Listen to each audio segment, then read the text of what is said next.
Ano? Ano po? Si Paano? Linda. Si Linda Villanueva.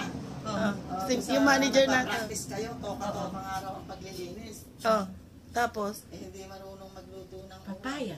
Diyan ang galing, may papaya sa sa Japan.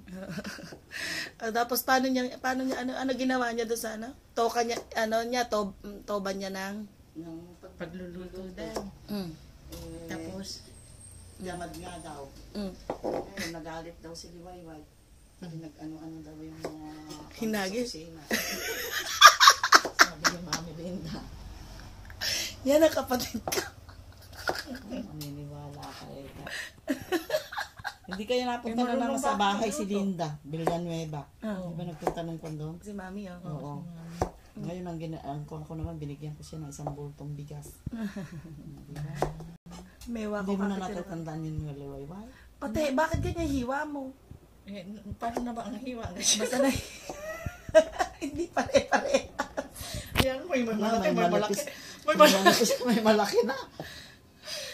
Hindi ganyan. Ganun ba yata? Ganito lang ba? Ay, ganyan. Kasi kanina makapal siya, kaya kaya nililitan ko. Eh, iba na pala yun. Hindi mo mahiwa mo. Paano na ba hiwa? Inabraw ang labas. Inabraw yung labas